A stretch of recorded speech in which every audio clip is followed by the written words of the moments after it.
And Mr. Diaz-Balart.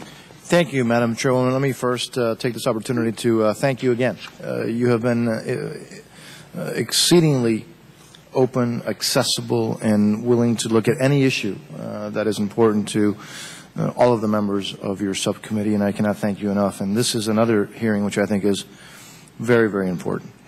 I'm also pleased to welcome all of the witnesses, including a good friend of mine, Commissioner Jim Coletta, who is a county commissioner from Collier County. Madam Chairwoman, he had a lengthy county meeting. I believe it was, I don't know, close to 8, 9, 10 hours late night, and he's here this morning, and I want to thank him for flying up here and testifying later on. Also, he's accompanied by Dan Summers, Madam Chairwoman. You've been in Florida and in South Florida, in particular, you've seen the quality of the emergency management personnel that we have there, because unfortunately we have more experience than we'd like to have.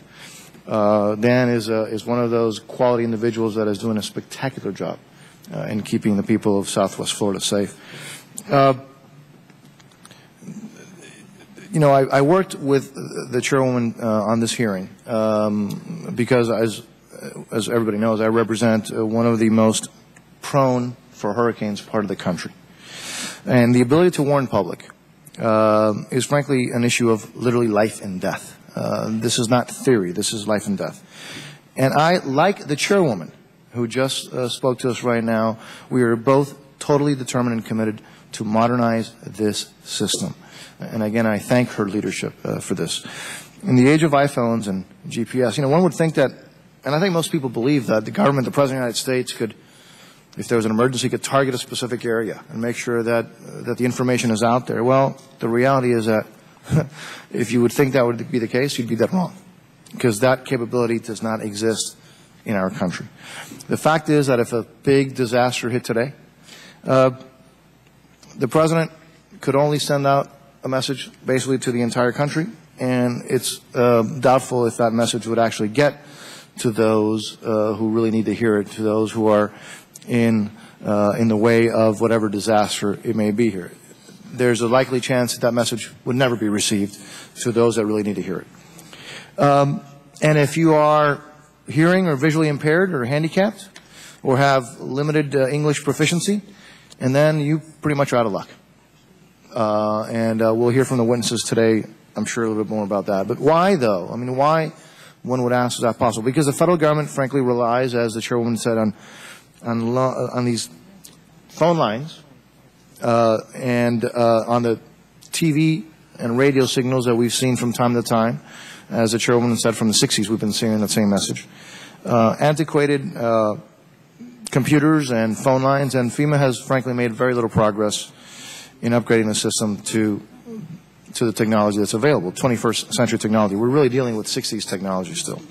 In addition to gaps in coverage, the existing emergency alert system, again, only reaches the public through those medias, through television and radio. Now, let me tell you, in 2007, this system was frankly with very little help in Florida when tornadoes ripped through several towns at 3 in the morning and killed 21 people. And that's why I said a little while ago, this is not theory. In the case of emergencies and in the case of the state that I represent, and others, obviously, this is a life or death situation. When those 21 people were killed in their beds at 3 in the morning, it's unlikely that they would have been watching their television and listening to their radio at that time. But it is likely that they had cell phones, and it is likely that they had telephone and landlines, and it is likely that they had other ways where they would have maybe been able to receive the information. Now, if that was not bad enough, GAO warns that it may get a lot worse if states go to, as the chairwoman just mentioned, go it alone and start developing their own patchwork of systems, because the federal government is MIA, is nowhere to be found. And then we risk the possibility, the real possibility, of having first responders not being able to communicate with each other, federal government not being able to communicate with state governments and local governments, et cetera. So we are in danger of repeating the same mistakes that were made with the radios, the first responder radios, if we don't get this program on track. And get it on track now. Time is of the essence. That is why, as the chairwoman said, I introduced with the Honorable Chair person of this subcommittee and other members of the subcommittee, the Integrated Public Alert and Warning System Modernization Act of 2009.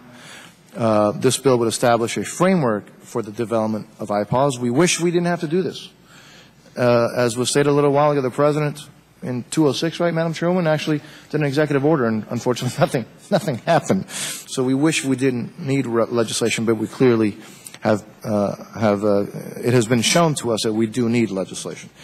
And it would require that iPods include, among the things that would include, multiple communication technologies, a capability to send both a presidential message and states and local alerts, a capability to warn individuals with limited English proficiency and individuals with disabilities, and the ability to geo-target alerts to affected communities. The bill would also establish an advisory committee composed of key stakeholders, including state and local emergency management officials, NOAA, the private sector, to ensure that iPods is not developed in a bubble or in a vacuum, but rather that it incorporates the experience and the expertise of others and the newest technology. At the end of the day, we have, frankly, two possible futures when it comes to emergency alerts. One is a future in which the federal government continues to operate a system based in the 1960s, hoping that those who happen to be watching TV or listening to the radios receive the warning, and where states, frankly, tired of waiting, and local governments, it's not only states, because also local governments are also moving forward with their efforts, because, again, the federal government is nowhere to be found. So where states and local governments just continue to do their own thing, develop their own possibly incompatible systems, or, which is the preferable option, we can move forward on a digital system of systems, as it's been called, that allows officials to target life-saving information over multiple devices and through multiple technologies to people in danger. Those are the options that we're facing. So which future we choose, frankly, will be critical in saving lives or not, and ensuring that our communities are properly prepared for major disasters that we know will hit our different communities. Once again, I want to thank Chairwoman Norton again for working with me on this important issue. She has been to southern Florida. She has been everywhere. She will not accept status quo, and I need to thank you for your leadership there once again. I also need to thank Chairman Oberstar for including my legislation as part of his larger Stafford Act reform bill. That bill is a huge priority for him. The fact that he has allowed this bill to go on there is something that obviously that we're all very grateful for. So again, thank you. I thank all of those of you who are going to be testifying in front of us. And with that, I would like to yield back the remaining part of my time.